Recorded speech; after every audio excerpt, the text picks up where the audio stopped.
Bano wetusanze mu katawuni k'e Kabembe akasangibwa mu ggombolola y'e Kyampisi mu disitulikiti ey'e Mukono bagamba nti buli kimu bakikoze okuli okuva ku mirimu gyabwe wabula kati ekibajja ewaka kwe kubulwa ekyokulya. Bano si be bokka wabula n'abatuuze ku kyalo Cungu ekisangibwa mu kibuga ky'e Mukono bagamba nti bafubye okunaaba mu ngalo wabula ekizibu kye balina bwe butaba na mazzi ku ttaapu nga kino kikalubizza nnyo okwekuuma nga bayonjo. Situlina mazzi gamaana ebbanga eddene nga tegaliiko. Situlina mazzi. Enzi waliwo badde abantu bazimbamu. Omuzigo w'amazzi nti gavaako nnyo banti oba simanyi oba sapulayi entono kuva mu makulu simanyi. Nti tusobola obulamu bubu ofuula nga ofuna amazzi naye nga omukadde atalina busobozi afuna obuzibu ogafuna.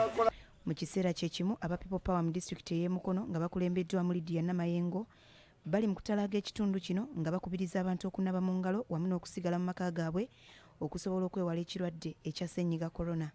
Era nga twagala okubasaba mwongere okwekuuma, twagala okubasaba munyikire okunaaba engalo, twagala okubasaba munyikire okubeera nga mwewa distance okuva omu ku mulala, twagala okubasaba mwongere okuba nga mwewala obulwadde buno temutambulatambula.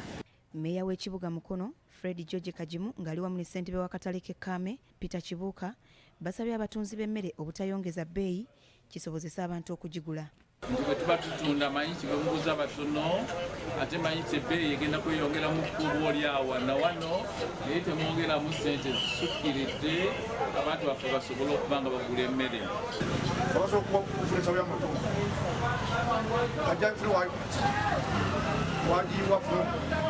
Abasuubuzi bakukkuluma olw'abaguzi okwesala kye bagamba nti kivudde ku biragiro bya mukulembeze wa ggwanga Farida Nakayiza. Tuleke tukole baleke okutukuba kibooko. Nga aba boda boda batukobye ku stage. Owuli atafina kyakulya. Agamaze waffe tugalina bano bagalina buli wamu bagalina kati wena funa mungi.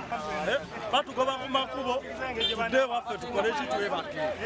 Tunatuule waka munatuleetere emmere. Farida Nakayiza ne Ronald Kalumba BBS Telefina e Mukono.